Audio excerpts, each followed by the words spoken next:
სახში ხალხი აღარ ამზადებს საჭმელს. იქ რო ვიწყებდით თოხნას დასაწყისში და ბოლოში რო გავდიოდით, საწყისი უკვე გასათოხნი ქონდა. გემოთი არის აი კომბოსტოს რო შიგნით გული აქვს. აი თითქმის ეგეთი გემოზეა. ნახოთ აბა. ანუ ამაზე ჯანმრთელი ცოტა რამ არის. არაფერი არ არის ამაზე ჯანმრთელი. ერთ-ერთი ყველაზე ჯანმრთელი პროდუქტი არის, რომელიც შეიძლება ადამიანმა მიიღოს.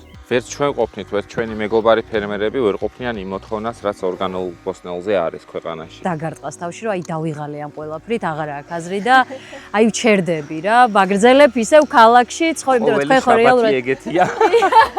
ვერ ჩერდები. ეს გვაძლევს იმ მოტივს, რომ არ დავნებდეთ და ისევ თბილისში არ დავბრუნდეთ, ან საერთოდ ქვეყნიდან არ წავიდეთ. არ გვინდა. იმ დღეს ვცდილობდით გვესწავლებინა მოხმარებლებისთვის, როგორ გააკეთონ ეს პროდუქტი. გარდა ამისა, სტანდარტიზირებული ბეიბი ბოქსიც გვექნება.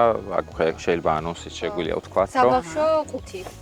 თუ მოთხოვნას დავინახავთ, რომ არის ბათუმში, აუცილებლად მივაწვით.